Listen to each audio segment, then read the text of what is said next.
In a kingdom drowning in secrets, a servant girl was accused of an unthinkable crime, poisoning the king. Her sentence was death, but the ambitious queen who framed her made a single fatal mistake. She chose a poison so rare she believed no one would recognize its signature. She never imagined that the one person in the kingdom with the knowledge to expose her was the very girl she had just sent to the gallows. The great hall of Castle Eridor was a masterpiece of royal deception. From the high, vaulted ceilings, grand tapestries depicted heroic battles of Eldoria's past, their woven threads shimmering like captured sunlight in the glow of 1,000 candles. The air thick with the scent of roasted boar or spiced wine, and the cloying perfume of the court's elite promised celebration. But beneath the performance of merriment, a cold tension coiled like a serpent. It was an atmosphere Lyra had learned to breathe, a poison she had built a tolerance for. She moved through the din with a practiced invisibility, a ghost in a simple gray servant's dress. Her steps were silent on the stone flags, her path weaving between clusters of boisterous lords and ladies whose laughter rang sharp and brittle. Her purpose was singular, to serve the royal table and to remain unseen. To be noticed in this court was to be endangered. Her focus was on the goblets, the platters, the subtle cues of need from the high table, where the royal family sat enthroned. King Theron, his silver hair stark crown against the dark oak of his throne, looked weary.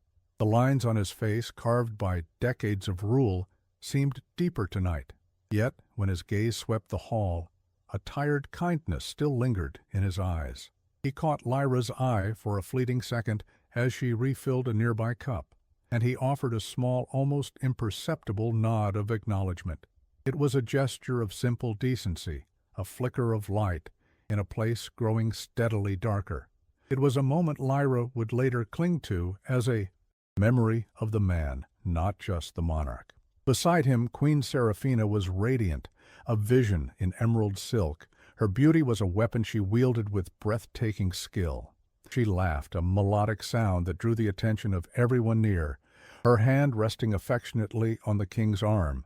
She was the perfect portrait of a devoted wife.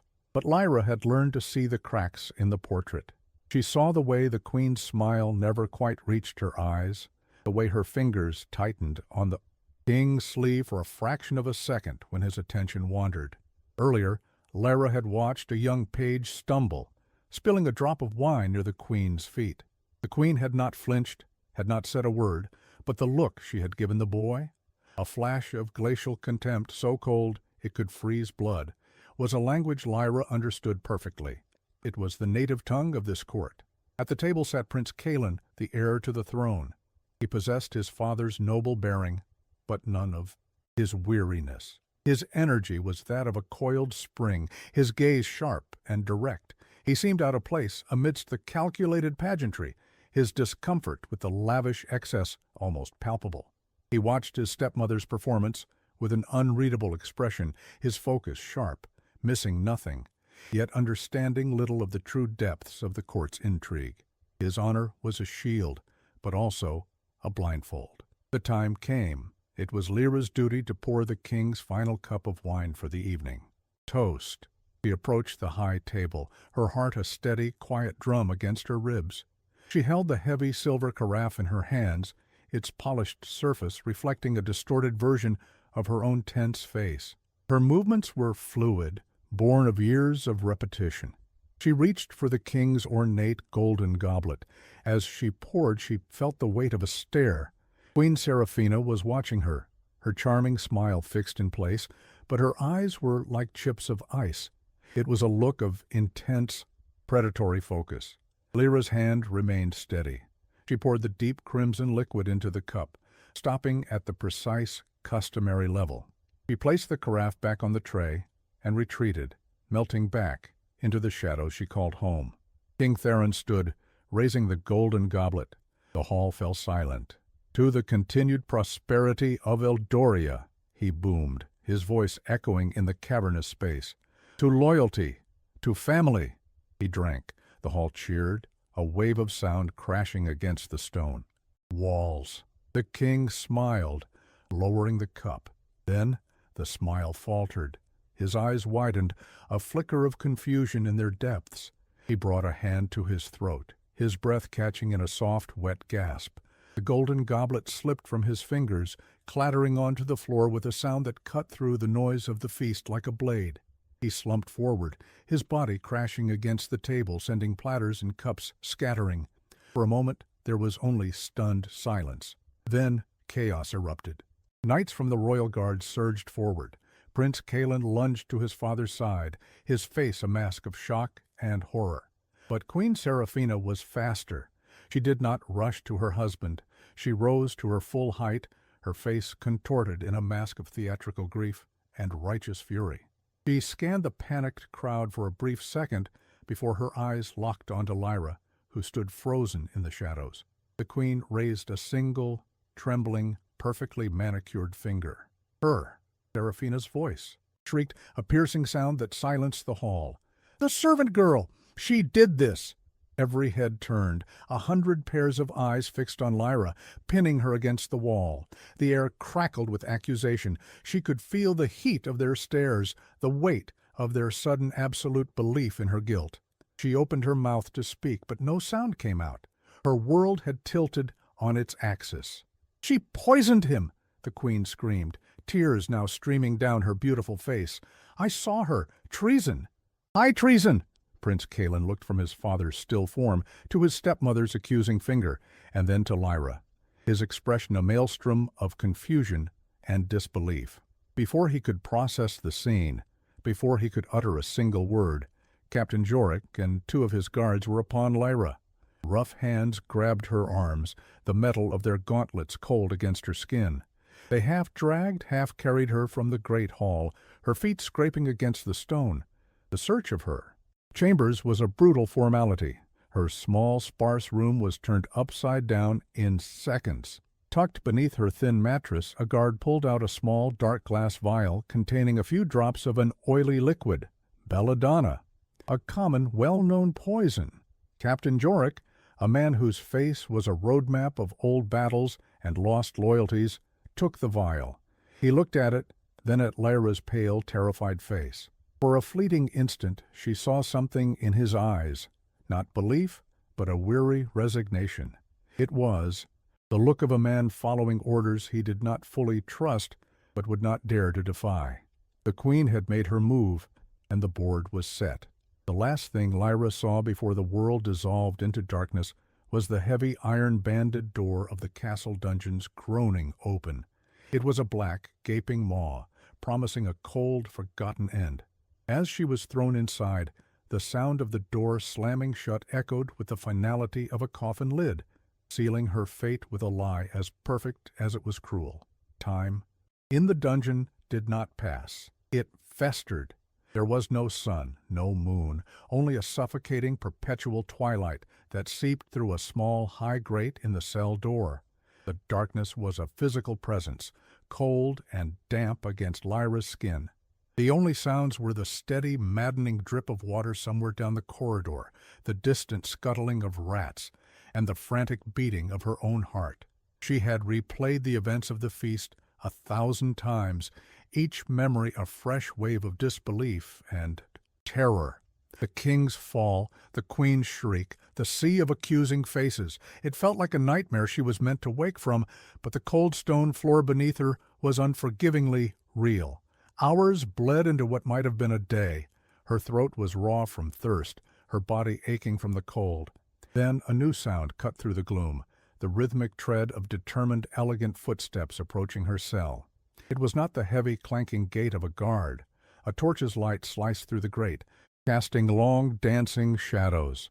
The heavy bolt was drawn back with a deafening screech of metal on metal, and the cell door swung inward. Queen Seraphina stood silhouetted against the light, a figure of serene and terrible grace. She was dressed not in mourning black, but in a deep velvet gown the color of dried blood. No guards flanked her, only a single, silent sentinel who remained a respectful distance down the corridor. The queen stepped inside, the torchlight illuminating her face, her expression was calm, almost placid, a chilling contrast to the hysterical grieving wife she had portrayed in the great hall. She surveyed the wretched cell, her gaze landing on Lyra with a distinct lack of pity. "They tell me you have been quiet," the queen said, her voice a soft, melodic whisper that barely disturbed the stale air. "That is wise, very wise." Lyra remained silent, pushing herself up to sit against the damp stone wall, refusing to cower. She met the queen's gaze, her own eyes, holding a question she dared not voice. The queen smiled, a thin, knowing curve of her lips.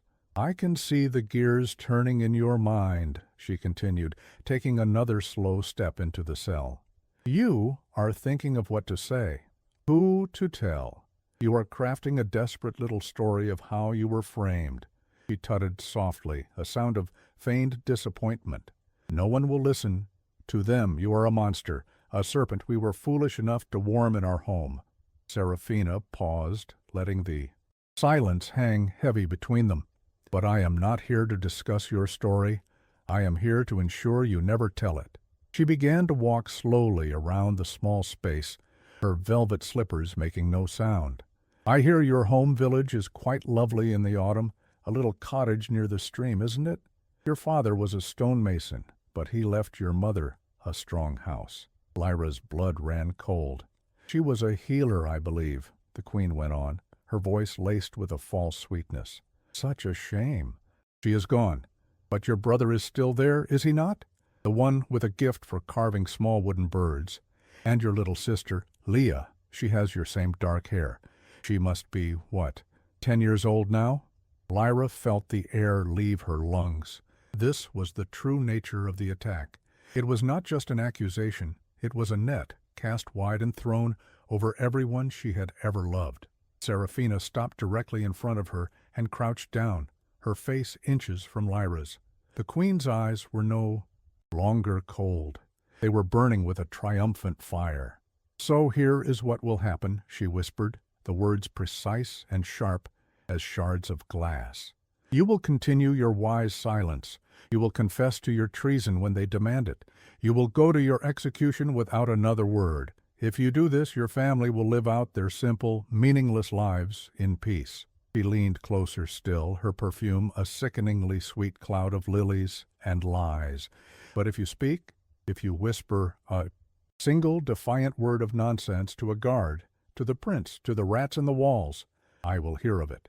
And then a tragedy will befall your little village. A terrible fire, perhaps, or a sickness that sweeps through the cottages. Things like that happen, and no one will ever think to connect it to a forgotten traitor rotting in a dungeon miles away." The queen stood up, smoothing a non-existent wrinkle from her gown. "I am so glad we had this talk." With a final dismissive glance, she turned and glided out of the cell. The door slammed shut, the bolt rammed home, plunging Lyra back into an even deeper, more profound darkness. She was no longer just a prisoner. She was a hostage. The truth was a poison she now carried, one that would kill her family if she dared to use it. The full, perfect horror of the queen's plan settled upon her. Later, perhaps another day, the muffled voices of guards changing shifts echoed down the corridor. Their words were a death knell. "Lord Valerius made it official," one guard said, his voice heavy. "The royal physician confirmed it to the council. It's belladonna poisoning, slow and deliberate. There is no cure. The king might last a moon's turn, but his fate is sealed." "The whole kingdom is calling for the servant girl's head," said the other. "To think a king brought so low by such a nobody." The voices faded, leaving behind a silence that was heavier than before. It was done. The lie was now truth. The planted evidence and the official diagnosis were one and the same. The trap was flawless. In that moment, crushed by the weight of a kingdom's condemnation and a queen's cruel ultimatum, Lyra was utterly alone. Her life was forfeit, her name cursed, her family held hostage by a secret she could not speak. It was here, in the deepest dark, that the first spark of defiance had to be born, or die forever. If you believe in the strength found in such impossible moments, let it be known with a like on this story.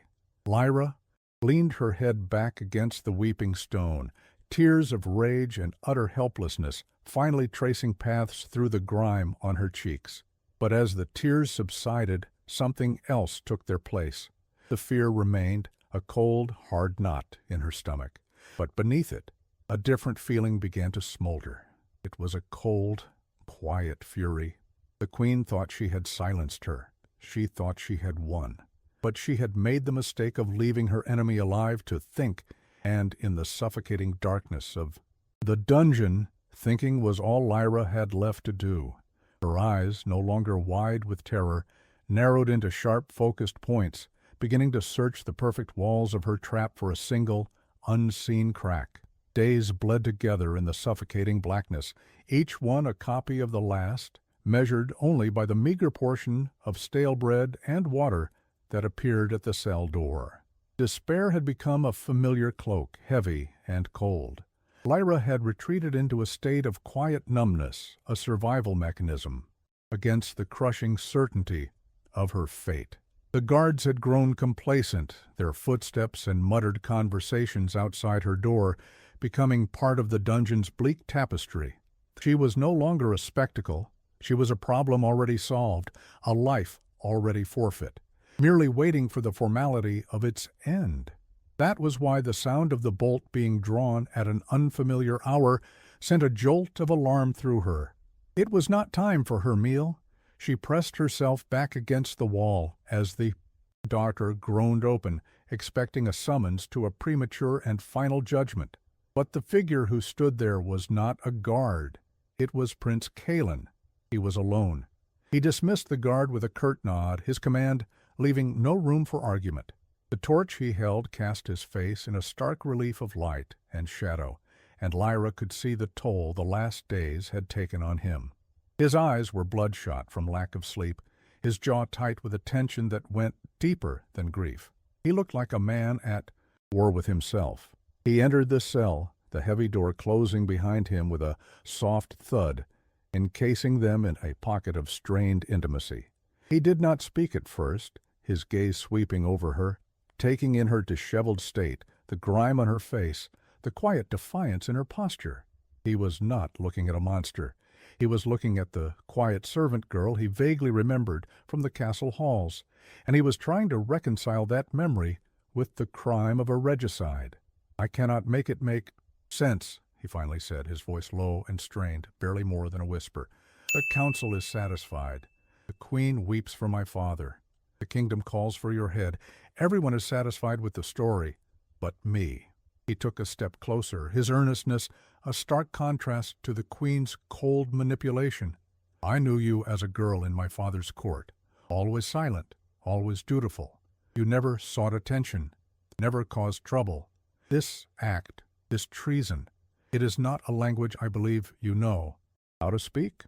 Lyra remained silent, her heart hammering against her ribs. Hope was a dangerous, fragile thing, and she did not dare let it bloom. Calen leaned in closer, his voice dropping even further. "The physicians, Lord Valerius, they all say it is belladonna. They speak of its effects. But I have been at my father's side, day and night. I have held his hand. I have listened to his strained breathing. And what I see," he paused, his brow furrowed in deep concentration, "it does not match. The poison in that vial." He looked at her, his eyes pleading for some kind of answer, some key to unlock the mystery that was tormenting him. His breath, at times it carries a strange scent, faint, but there, like crushed flowers after a summer rain. And his hands, he said, his voice filled with pained confusion. There is a blue tint to his fingernails. A pale, dusky blue like the sky just before the stars appear. Belladonna does not do that. I have read the texts. So tell me, Lyra, what? "Poison leaves a man smelling of flowers as he dies." The words hung in the air. Crushed flowers, a blue tint, and in Lyra's mind, the world dissolved. The grimy dungeon faded away, replaced by the brilliant, warm sunlight of the castle gardens from a month ago.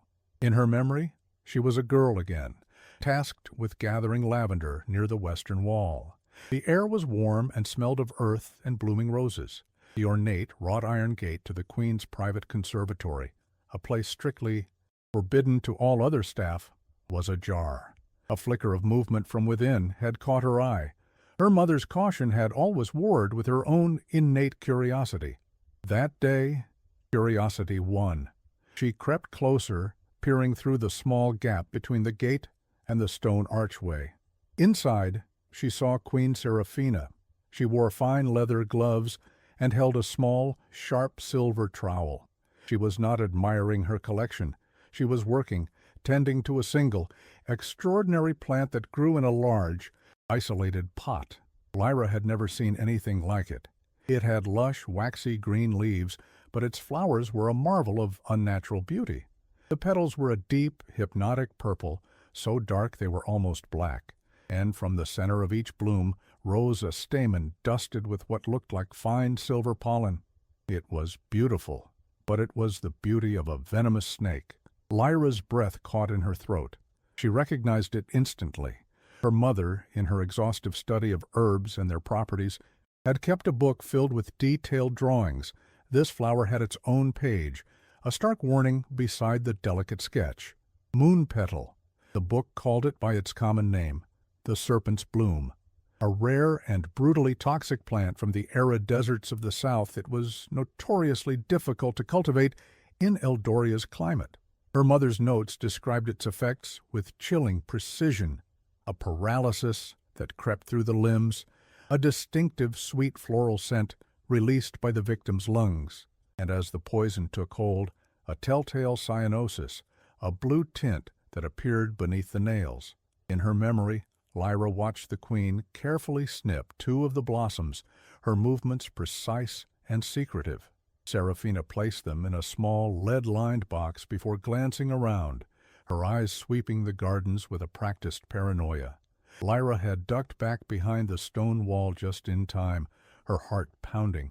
The memory shattered, and she was back in the suffocating darkness of the cell. Kalen was still looking at her, his face etched with worry. "Lyra, what is it? What do you know?" The shock on her face was not one of fear. It was the electrifying shock of absolute, terrifying clarity. It was the missing piece of the puzzle, the key to the entire conspiracy. The belladonna was a lie, a simple, crude piece of misdirection. The real weapon was the moon petal. The queen's supreme arrogance had been to use a bespoke poison, a rare and elegant tool for murder, because she believed herself to be surrounded by fools. She never imagined that a lowly servant girl, a ghost in the halls, would possess the one specific piece of knowledge required to identify her unique signature. The trap was not flawless. It had a crack, and she was the only one in the world who could see it. "Lyra, please," Kalen pressed, seeing the sudden fierce light that had ignited in her eyes. She looked at him, truly looked at him. She could not tell him, not yet. Her family was still in danger, and he, with his noble heart, might act rashly. He might not even believe her. The word of a condemned servant against a queen? It was no contest. She had to be smarter. She had to lead him, not tell him. The terror that had paralyzed her for days receded, replaced by a cold, sharp focus. The dungeon door would soon open for her again. But when it did, she would not be walking to her death as a victim. She would be walking toward her enemy as a weapon. The door to her cell slammed shut in her mind, but this time it did not feel like a tomb. It felt like an armory. The sound of the prince's fading footsteps was replaced by the familiar heavy silence of the dungeon. But the silence was different now. Before, it had been the dead quiet of a tomb. Now, it was the charged stillness of a hunter's blind. The darkness was no longer a suffocating blanket. It was a cloak, shielding her from the prying eyes of the world, giving her the solitude she desperately needed. Lyra sat on the cold stone floor, not as a condemned prisoner, but as a general in her own secret war room, the map of the battlefield laid out in the intricate pathways of her mind. The first wave of elation, the pure, triumphant shock of understanding, gave way to the sobering reality of her position. The truth was a sword, but her hands were bound. To speak it aloud, to scream that the queen was a poisoner, would be to swing that sword at her own throat while simultaneously setting fire to her family's home. The queen had been thorough. She had built a fortress of lies, and Lyra was trapped in its deepest cell. A direct assault was impossible. It would have to be a siege. Her mind, sharpened by years of quiet observation in a court where noticing the wrong thing could be fatal, began to work. She methodically dismantled the queen's plot, laying out the pieces in her memory. The first piece was the queen herself. Seraphina's greatest strength was her absolute power and the mask of grieving piety she wore so convincingly. Her weakness, Lyra now realized, was a supreme and fatal arrogance. She had chosen a weapon so specific, so elegant, that she believed no one else could possibly identify it. She had underestimated the knowledge of a servant girl, and in doing so had handed her the very key to the locked room. The second piece was Lord Valerius, the royal physician. He was the weak link, a man of science sworn to an oath, yet so easily swayed by the promise of power. He was not a true believer in the queen's cause. He was a hired tool. A tool, if put under enough pressure, could be broken. And then there was Prince Calen. He was not a piece to be captured. He was the hand that could move the other pieces. He was the key. His fierce loyalty to his father was matched only by his innate sense of justice. He was already suspicious, already questioning the official narrative. He was a bloodhound who had caught a strange scent, circling and confused, waiting for a clear trail. Lyra knew she could not command him, but she could guide him. She could lay down a trail of breadcrumbs, so tempting that his own integrity would compel him to follow. The plan began to form, not in a flash of brilliance, but as a slow, careful construction built from the rubble of her despair. She could not get a message out. She had no ink, no paper, no allies. Her only chance was another meeting with the prince. She had to lure him back, and when he came, she could not give him answers. She had to give him better questions. The ultimate proof, the moon petal blooms themselves, were hidden away in the queen's private conservatory, as inaccessible as the moon itself. But the knowledge of the moon petal, its description, its unique effects, was not. It sat publicly available within the leather-bound pages of the Grand Herbalium, the encyclopedic tome of plants kept in the royal library. That was the first domino. If Calen could see the entry for moon petal and match it to his father's symptoms, his suspicion would harden into certainty. He would stop looking at Lyra and start looking at his stepmother. How to get him to look? She would have to play a part, not a defiant prisoner, but a broken, half-mad girl, haunted by a truth she was too terrified to speak. She would have to weaponize his pity. In the heart of despair, she was no longer praying for a miracle. She was building one, piece by painstaking piece. A single word, a carefully planted doubt, a nudge in the right direction. This was how a servant girl planned to wage war against a queen. Her mind, once a prison of fear, had become a forge for a blade of pure intellect. There is a unique power in a secret plan taking shape against impossible odds. If you feel the thrill of this coming battle of wits, subscribe to this channel so you do not miss a single move in this deadly game. Days passed. Lyra ate her bread and drank her water, conserving her strength not merely to survive, but to prepare. She practiced the words in her head, refining them, making them sound like the ramblings of a fractured mind, yet embedding within them the clues Calen would need. She thought about the belladonna she was framed with, and the moon petal that was the real weapon. 2 flowers, 2 poisons, a truth and a lie. Her chance came on what she guessed was the 5th day. The gruff guard who brought her food slammed the tray down with more force than usual. Prince is still poking around, he grumbled to himself, not even looking at her, asking questions, sticking his nose where it doesn't belong. The queen is not pleased. The word sent a surge of adrenaline through her. Calen had not given up. He was still searching. The queen was getting nervous. The first subtle cracks were appearing in her perfect facade. Lyra knew her moment was coming. She began to rock back and forth, muttering just loud enough for the guard to hear. The flower, The wrong flower. The guard grunted. Mad as a hatter, this one. He turned to leave. Just then, the sound of other footsteps echoed down the corridor, firm and familiar. Lyra's heart leaped. It was him. It was Kaelin. Her plan, her life, her family's future, it all balanced on the knife's edge of this single moment. She took a ragged breath, cleared her mind of everything but the part she had to play, and prepared to deliver the performance of her life. The footsteps stopped outside her cell, and she could feel his presence, his indecision, through the heavy iron door. This was it, her first move in a game she could not afford to lose.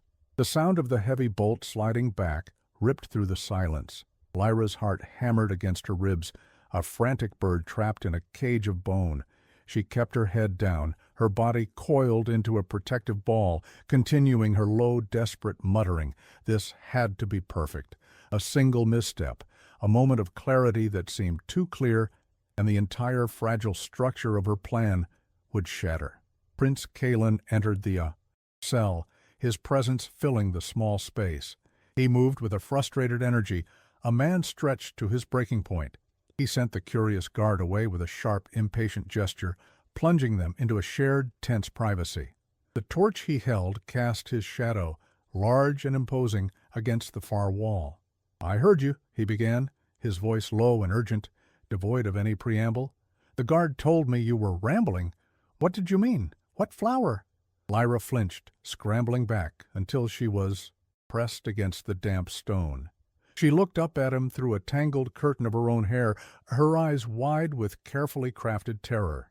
This was the performance of her life, and its only audience was the one man she had to convince. "They will hear," she whispered, her voice a dry, cracked thing. "She will hear. She told me, my family." She choked on a sob, burying her face in her knees. The fear was real enough. She just had to let it consume her, to wear it like a second skin. It was the only way to mask the cold, calculating mind working furiously beneath the surface. Kaelin's frustration softened with a flicker of pity. He crouched down, trying to meet her gaze. "Who will hear, Lyra? I am the prince of this kingdom. You can talk to me. Help me understand what happened." She shook her head violently, her body trembling. "No," she breathed, the word ragged. "I cannot. The vial they found, the belladonna, it was a lie. A simple lie for simple minds." The prince's eyes narrowed. "A lie? What are you talking about?" The physicians confirmed it. "2 flowers," she whispered, lifting her head to look at him, her eyes shining with unshed tears. "There were 2 flowers, don't you see?" Her voice was a conspiratorial hiss. "One for the vial, a lie to be found, and one for the cup, a truth to be tasted." She let the words hang in the air, disjointed and mad, yet holding a sliver of impossible logic. "One for the cup?" Kaelin pressed, leaning closer. "What was in the cup, Sam?"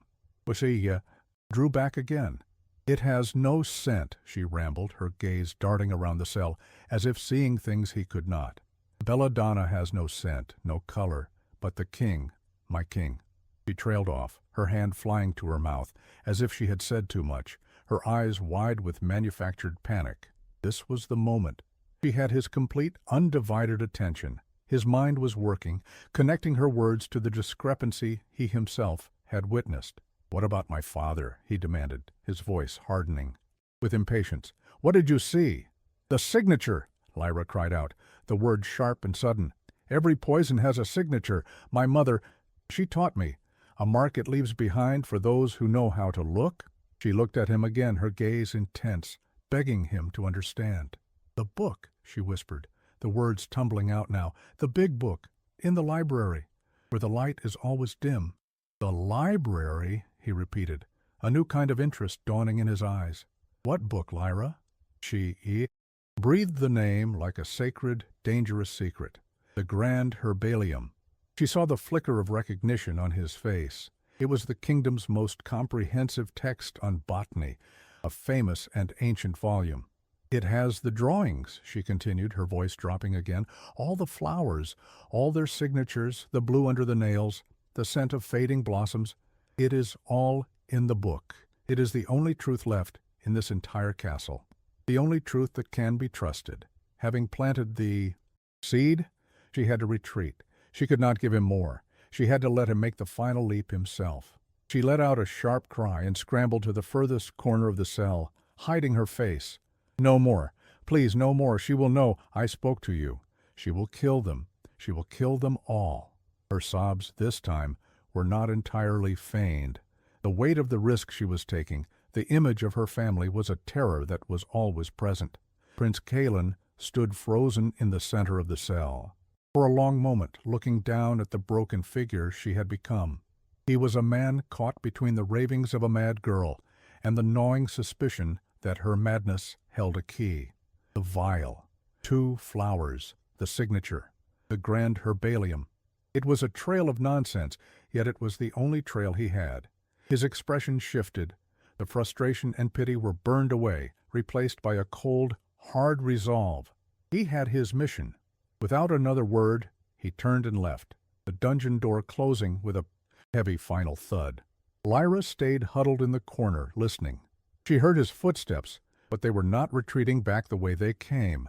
They were moving with a new, swift purpose, striding down the main corridor that led away from the dungeons and up toward the heart of the castle. She did not need to see him to know his destination. The library. She leaned her head back against the cold, weeping stone and closed her eyes. For the first time in days, the darkness behind her eyelids was not filled with images of her own execution. Instead, she saw a single, heavy domino pushed by an unseen hand, beginning its slow, inevitable fall. The Queen's game was no longer the only one being played in Eridor, and in the oppressive silence of her cell, Lyra allowed herself to feel the first, dangerous tremor of hope. In the wake of the prince's departure, Lyra's cell became a crucible of hope and terror. Every distant shout, every clang of a closing gate, every set of footsteps in our corridor was a potential verdict. She existed in a state of suspended animation, balanced on the razor's edge of her gamble. She had pushed the first domino, aiming it squarely at the heart of the Queen's conspiracy, but she could not see where it had fallen or what other pieces it had struck in its path. All she could do was wait in the suffocating silence and listen for the echoes of her whispered words as they rippled through the castle above. Those echoes began in the hallowed quiet of the royal library. The chamber was vast and silent, a cathedral of knowledge where the only sound was the rustle of turning pages and the gentle sigh of dust motes dancing in the shafts of light from the high-arched windows. Prince Kalen moved through the stillness like a storm front, his urgent purpose a stark violation of the room's tranquility. He went directly to the massive iron-bound lectern where the grand herbalium was chained, a treasure too valuable to be moved. The book was immense, its leather cover worn smooth by the hands of generations. Kalen's fingers, more accustomed to the hilt of a sword, were surprisingly deft as they flipped through the heavy vellum pages. His eyes scanned the index, his lips forming the words Lyra had given him. He found the entry to Terpor and turned to the designated page. The illustration was as beautiful and menacing as Lyra's memory of it. The deep, velvety purple of the petals seemed to drink the light, the dusting of silver on the stamen, shimmering with a toxic promise. Kalen's gaze devoured the elegant, scripted text beside the drawing. Key phrases leaped out at him as if written in blood. Kalen stared at the page, the world narrowing to the elegant script and the beautiful, deadly flower. It was not a guess. It was not a coincidence. It was a perfect damning match. The ravings of the girl in the dungeon were not madness. They were a precise, scientific testimony.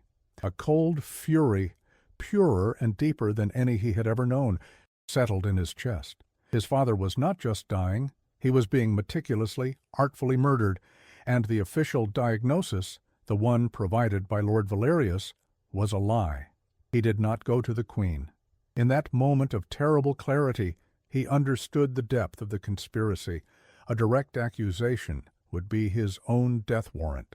Instead, he went for the weakest link in the chain.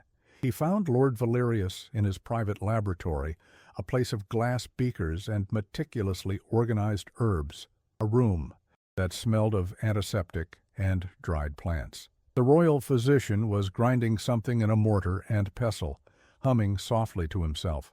He looked up with a sycophantic smile as the prince entered, a smile that faltered when he saw the arctic coldness in Kaelin's eyes. "Your Highness," Valerius began, his voice suddenly uncertain. "I have been reading, my lord," Kaelin said, his voice quiet and devoid of all warmth. "In the Grand Herbalium, an interesting text." He took a step closer. "You diagnose my father's ailment as belladonna poisoning. Tell me, Lord Valerius, in all your esteemed learning, have you ever known belladonna to turn a man's nails blue?" A bead of sweat trickled down the physician's temple. He forced a chuckle, a dry rattling sound. "Ah, well, your Highness, toxicology is not so simple.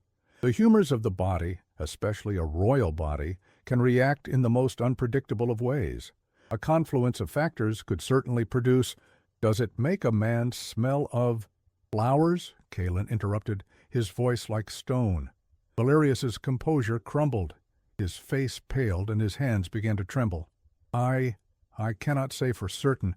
The king's diet, the herbs in his wine. There are countless variables, your Highness. I assure you my diagnosis is sound. It is the most logical conclusion based on the evidence found." Kaelin stared at him for a long silent moment, letting the physician drown in his own panicked lies. He did not need a confession. He had one. It was written in the man's sweat, in his shifting eyes, in the tremor of his potion-stained hands. He turned and left, without another word, leaving Lord Valerius trembling in a room that suddenly felt like a tomb. The ripples reached the queen in her solar. She sat by the window, the afternoon light catching the jewels on her fingers as she worked on a tapestry. A nervous lady-in-waiting curtsied at the door. "Your Majesty," the girl stammered, "forgive my intrusion, but the prince, he was in the library for hours, and then he went to see Lord Valerius. One of the physician's aides said he left Lord Valerius's chambers looking furious." The needle in Seraphina's hand stopped its elegant dance. She did not look up, but for a fraction of a second her serene mask tightened, the muscles in her jaw bunching. She pricked her finger, and a single perfect droplet of crimson welled up on the white skin. The prince was moving. He was asking questions. He was looking in places he was not meant to look, and there was only one person who could have given him a new direction. Down in the dungeon, Lyra felt the change in the air. The guards no longer ignored her cell.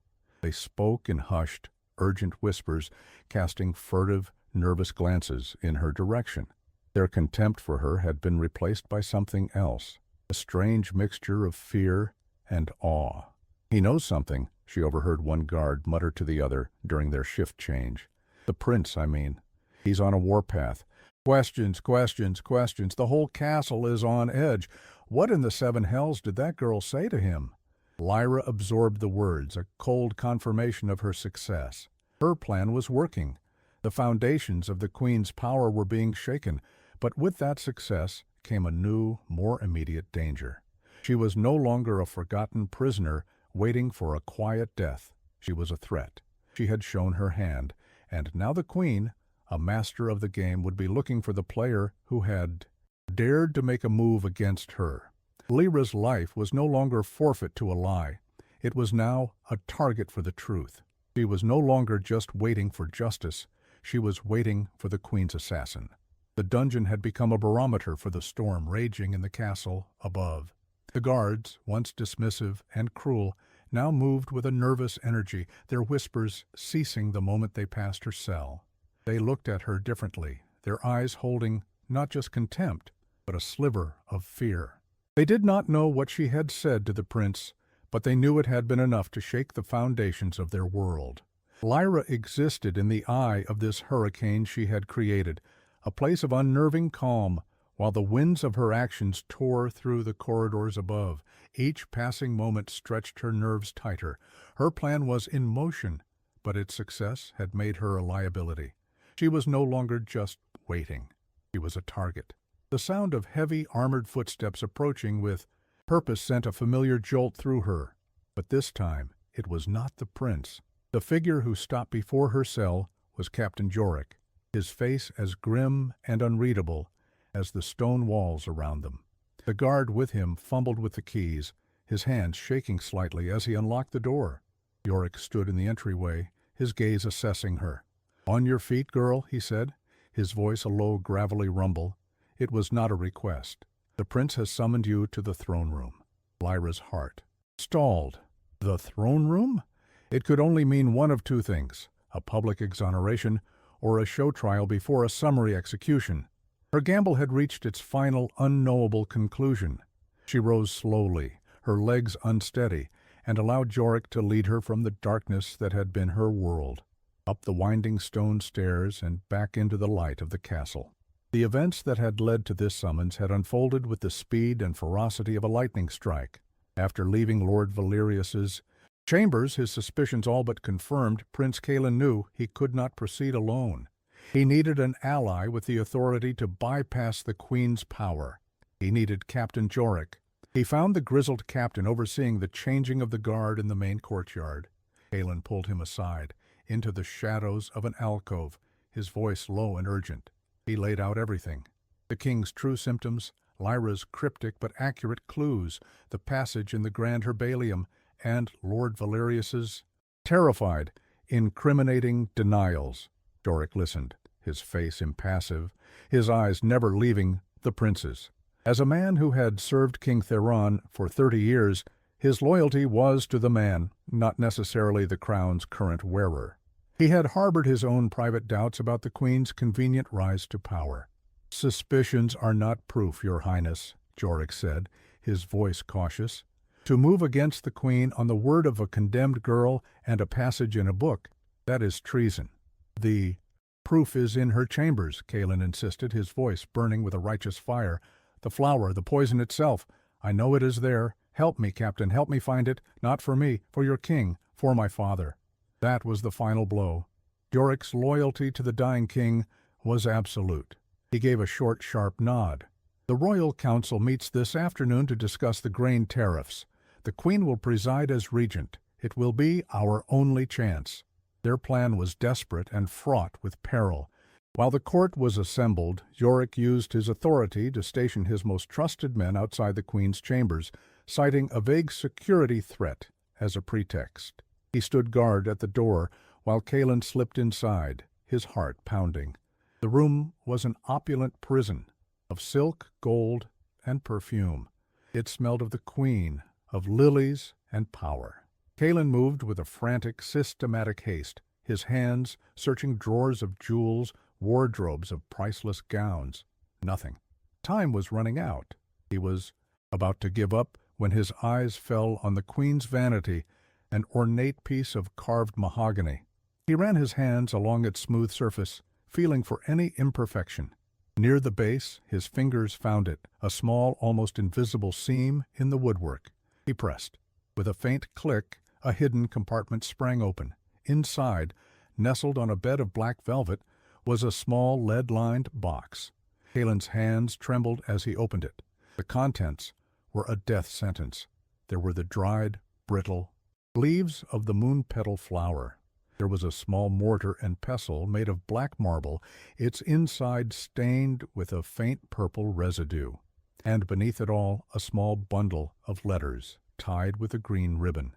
They were coded, but the meaning was clear. They were communications between Seraphina and Valerius, detailing the king's unfortunate decline, the progress of the treatment, and the need to secure the succession for the good of the realm.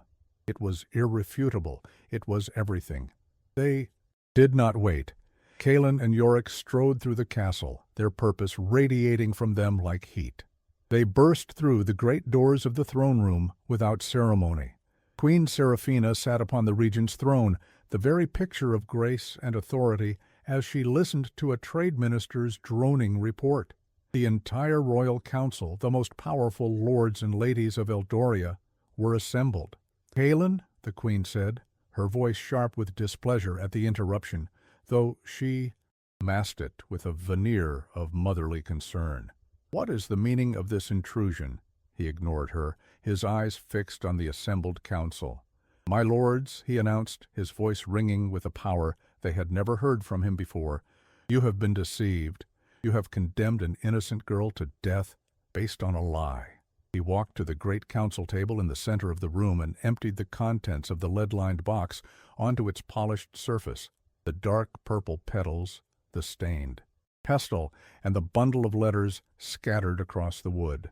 "My father was not poisoned by a servant with belladonna," Kalen declared, his voice rising. He held up one of the letters. "He is being murdered by his own wife with a poison known as moon petal, so that she might rule this kingdom in his stead." A collective gasp filled the hall. The lords stared, mouths agape at the evidence, then at their queen. On the throne, Seraphina's mask of serene authority did not just crack, it shattered into 1,000 pieces. Her face, for the first time, was stripped bare, revealing the pure, unadulterated fury of a serpent discovered in its nest.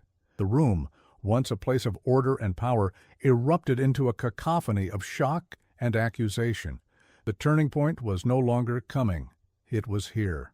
The throne room, a moment ago a place of rigid order, had descended into chaos. The lords of the council were on their feet, shouting questions, their faces a mixture of shock, confusion, and dawning horror. In the center of it all, standing before the evidence of her treachery, was Seraphina. The mask of the grieving wife was gone, replaced by the defiant fury of a cornered predator. "Lies!" she roared, her powerful voice cutting through the din, practiced at commanding the attention of a room. "These are the desperate lies of an ambitious son.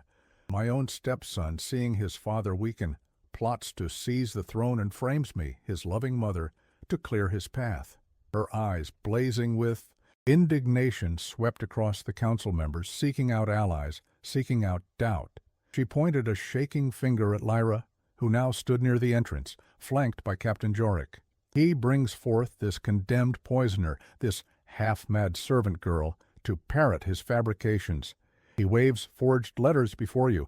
Will you let him destroy the stability of this kingdom with such a transparent power grab?" She was magnificent in her rage. For a moment, her sheer force of will seemed to hold back the tide of accusation. A few of the lords hesitated, their loyalty torn, but Kalen did not flinch. He remained the calm center of the storm he had unleashed. He picked up one of the letters from the table. "A forgery, you claim?" he asked, his voice ringing with a cold, clear authority. "Then perhaps you can explain why it is written in your own particular cipher, the one you use for correspondence with your family in Valois." He turned his attention to a trembling figure standing near the edge of the council, and perhaps Lord Valerius can explain why it is addressed to him. Every head in the room swiveled to face the royal physician. Lord Valerius looked like a trapped animal. He stared at the damning letters on the table, then at the prince's merciless gaze, and finally at the queen, whose eyes now burned with a murderous warning, promising a fate worse than death if he spoke. He was a man standing on a cliff with no path forward and no way back. Captain Jorik took a single, heavy step toward him.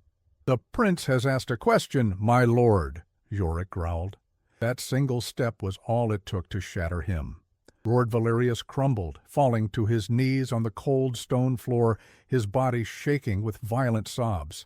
"She made me do it," he wailed, the words tearing from his throat in a pathetic, high-pitched cry. "She promised me gold, a title on the council. I never wanted to harm the king. She said he was weak, that his time was past. She said the kingdom needed a strong hand, that her son must be secured on the throne." His confession, total and abject, hung in the now silent hall. It was the final undeniable blow. The queen's lies, so powerful just moments before, evaporated into nothing. She stared at the sniveling physician with a look of pure, unadulterated loathing. He had not only confessed, he had revealed her true motive. An elderly white-bearded man, Lord Edric of the Northern Marches and King Theron's oldest friend, stepped forward. His face was a mask of sorrow and grim resolve. He spoke, and his voice carried the weight of the entire council. "Seraphina of House Valois," he began, his voice echoing with formal judgment. "By the unanimous consent of this royal council, you are hereby stripped of the title of queen of all royal lands and all authority within the kingdom of Eldoria." He paused, his gaze unwavering. "For the crime of high treason against the crown and the attempted murder of King Theron, you will be taken from this hall and imprisoned in the highest room of the Spire of Sorrows. There you shall remain, seeing no one but the guards who bring your meals, until the end of your natural days."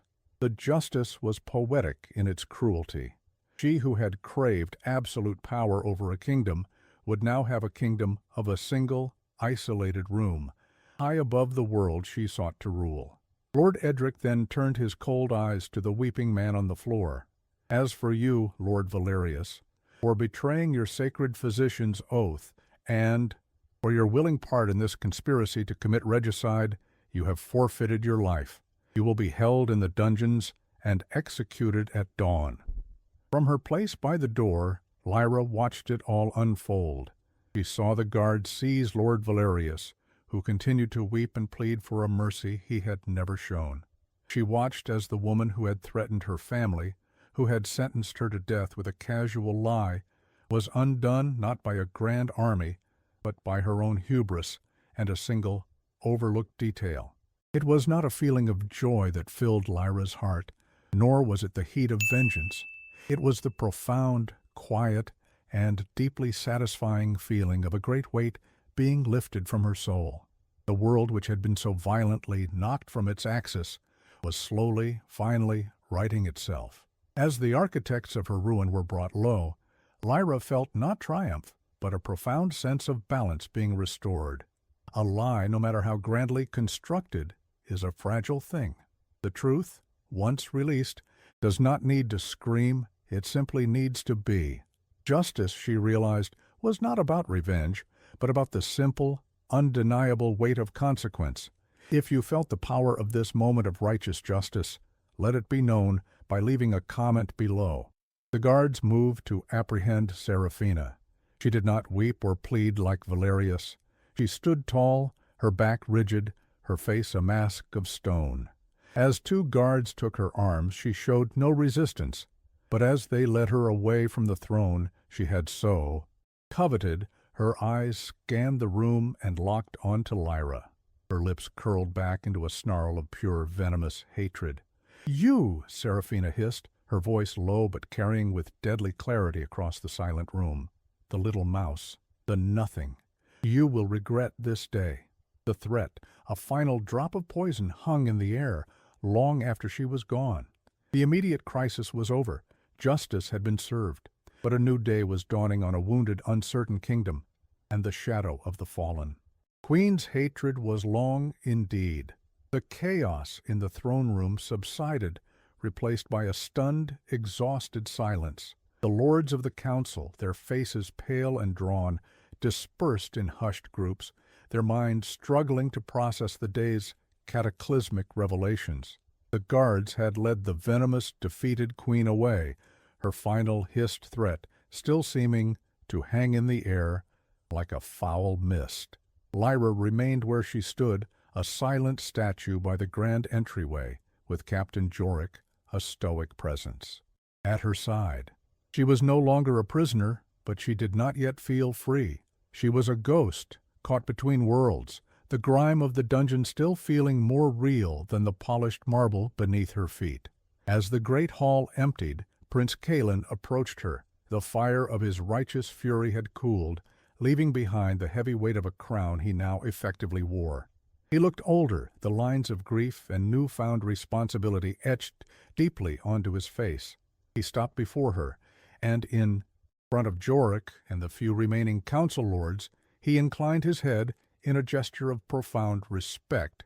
"Lyra," he said, his voice quiet but resonant in the cavernous room, "today you have proven that courage is not always found on a battlefield. Your knowledge, your strength, you have saved this kingdom from a serpent that coiled around its very heart. The crown of Eldoria, and I personally, are in your debt." He turned to the others. "Let it be known," he declared, his voice rising with formal authority, "that Lyra is innocent of all charges. Her name is to be cleared in the royal records, and her accusers will be remembered only for their treason. She is a hero, of this kingdom. A murmur of agreement went through the remaining lords. The weight of their gazes no longer felt like condemnation, but a strange and unnerving awe. Galen looked back at Lyra, his formal demeanor softening into one of desperate pleading. "But our fight is not over. My father, he still lies at death's door. The poison. You know what it is. In all your mother's teachings and all your knowledge, is there anything that can be done? Is there a cure?" The question hung in the air, heavier than any accusation had been. Before, her knowledge was a weapon for justice. Now, he was asking if it could be a tool for a miracle. Lyra took a breath, the first one that felt truly her own in days. "The serpent's bloom is a rare poison," she said, her voice steady, surprising even herself with its newfound firmness.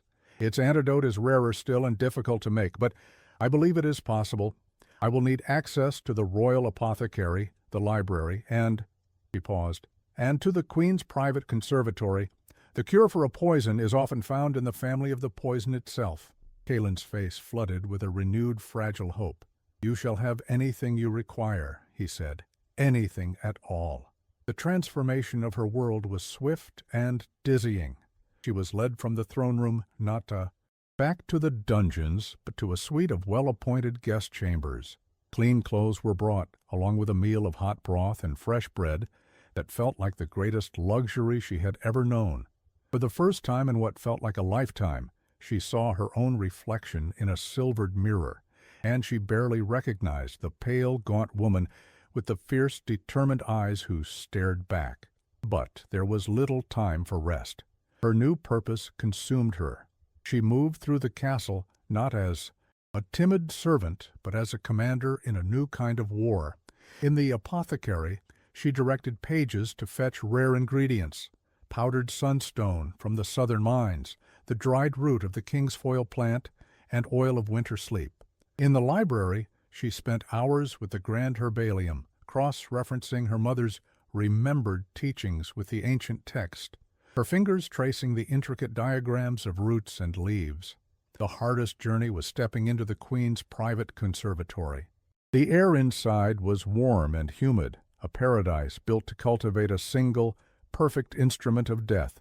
In the center of the room, the moon-petal plant still stood, its dark purple flowers blooming with an obscene beauty.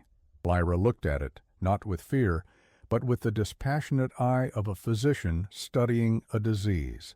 Using the same kind of silver shears the Queen had once used, she carefully harvested, not the flower, but the leaves, and a small section of the root, the very components needed for the cure.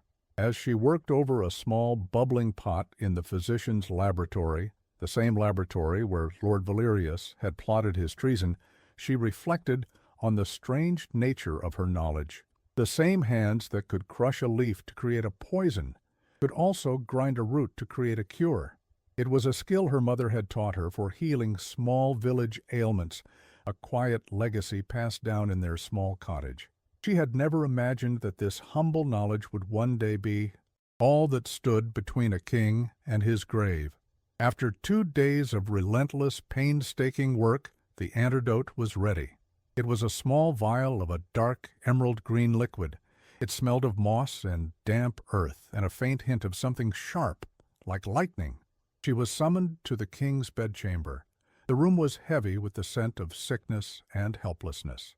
Galen sat by his father's bedside, his face haggard. King Theron was terrifyingly still, his skin pale as parchment, his breathing a shallow, almost imperceptible whisper. The blue tint on his nails remained, a grim signature of the poison, slowly winning its war. Lyra entered, holding the small vial in her hand. The fate of the kingdom, the life of the king, rested on the contents of that glass. Galen looked up at her, his eyes asking the question his lips did not dare to form. She gave him a single reassuring nod. With a steady hand, she used a dropper to measure out the precise dosage. Galen gently lifted his father's head, and Lyra carefully squeezed the drops of the dark green liquid into the king's mouth. They waited. The seconds stretched into an eternity. 1 minute passed, then another. There was no change. The king did not stir. His breathing remained as faint as ever.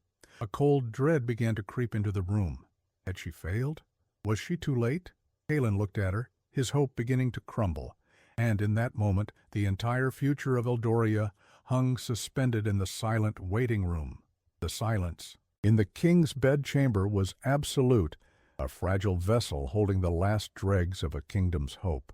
Galen stared at his father's still form, his face a mask of anguish, the belief that had carried him this far finally beginning to crumble.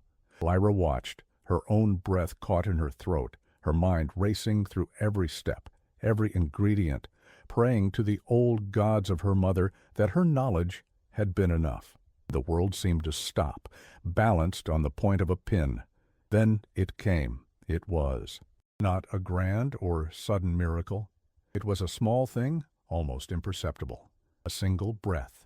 King Theron's chest rose, not with the shallow, ragged gasp of before, but with a deeper, fuller intake of air.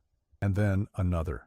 A flicker of movement behind his eyelids, a soft sigh escaping his lips. Galen leaned forward, his eyes wide as a faint touch of color, the barest hint of pink, began to return to his father's pale cheeks. Lyra looked at the king's hands, the dusky blue tint beneath his nails. The grim signature of the moon petal's slow victory was beginning to recede. The antidote was working.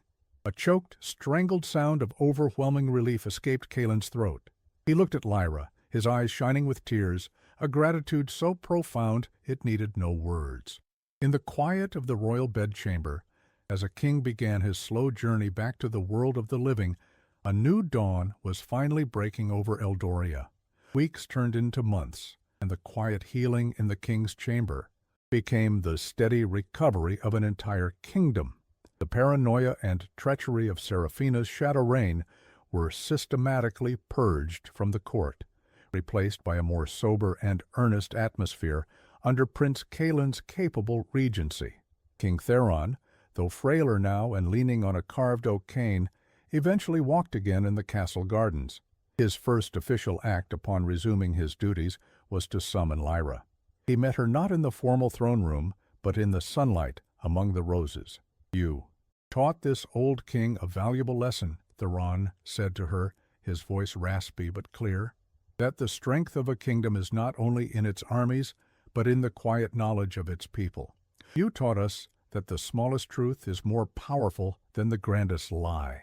He formally bestowed upon her the title of royal herbalist, and, in a move that shocked the court, granted her a permanent seat on the king's small council as an advisor. "This kingdom needs your wisdom," he had said simply. Her old life was a distant memory. The threat against her family, the source of her most profound terror, was not just eliminated. It was reversed with unimaginable grace. Galen had sent a royal escort to her village, bringing her stunned and weeping brother and sister to the capital. Lyra watched them run across the castle courtyard, their faces filled with awe and joy, and felt the final heavy chains of fear fall away from her heart. They were given a handsome townhouse near the castle, and her brother's talent for carving was quickly recognized by the Royal Carpenters' Guild. They were safe. They were honored. Lyra, too, had a new home. Her domain was a large, sunlit laboratory and apothecary, filled with the scent of drying herbs and brewing tinctures. She was no longer a silent ghost in the halls, but a respected teacher, patiently guiding a handful of young apprentices who hung on her every word. She was showing them how to distinguish between fool's parsley and true parsley, her voice calm and confident, her hand steady as she demonstrated a technique. She had found her place, not through birth or title, but through the hard-won respect for her skill. One evening, Galen found her on a high balcony overlooking the gardens, the same gardens she had once peered into with fearful curiosity. The air was cool and sweet. "The council was insufferable today," he said, standing beside her, the formal prince replaced by the familiar ease of a friend. "They were arguing about tariffs. I kept wishing I could ask you to identify the most poisonous weed in the room." Lyra smiled, a genuine easy smile. "I suspect it would be a close contest, Your Highness." Galen, he corrected her gently. My father says you saved his life, but I believe you saved all of us. You reminded us what truth looks like. He looked out over the darkening city. Eldoria is safer with you in it, Lyra, and so am I. He reached out, his fingers gently brushing against hers, a quiet promise of a future yet to be written. Later that night, Lyra stood on that balcony alone, looking out over the sleeping kingdom. The moon was high and bright, illuminating the peaceful city below. In the far distance, she could just make out the lonely, needle-like silhouette of the Spire of Sorrows, where a fallen queen resided in a prison of her own making. It was a reminder of the darkness she had navigated, of the world that had tried to crush her. They tried to bury her in darkness, but they did not. No, she was a seed. They tried to silence her with a lie, but they did not realize her voice was the truth. From a forgotten servant in a cursed castle, she became the healer of a nation and the architect of her own destiny. Her story, for now, finds its peace. But the world is full of tales of resilience waiting to be told, of courage found in the darkest of places, of truth that blooms like a flower through the hardest stone. If her journey has given you hope, subscribe to this channel and join a community that celebrates such strength. Your support ensures that more stories like hers will always have a voice to tell them. Lyra drew a deep breath of the cool night air, the scent of the gardens rising up to meet her. She was not a princess or a queen. She was Lyra, the royal herbalist, a member of the king's council, a survivor, a healer, and she was, at long last, home. She turned from the balcony, a small, confident smile on her face, and walked back toward the light.